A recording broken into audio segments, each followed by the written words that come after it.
am dat de un podcast al Iulianei Sandu și l-am privit acolo unde ea spune așa toată serioasă și ea spune că noi ne naștem singuri și murim singuri și la fraza aia eu m-am oprit și zic, măi, femeia asta este ideală, perfectă,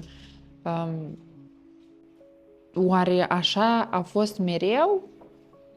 Mi-a venit așa pe moment, știți, o curiozitate și am început să studiez videoclipurile mai vechi și undeva am dat de un videoclip de 3-4 ani mai în spate și am văzut o altfel de Ileana, mai nebună, mai așa cam cum eram și eu anul trecut. Și m-am uitat și zic, mai cât o muncit omul ăsta, zic, tax, Valerica, avem o șansă în viața asta. Și chiar atunci, în momentul acela, i-am scris Iulianei și din ziua aceea eu am început să lucrez foarte mult asupra mea.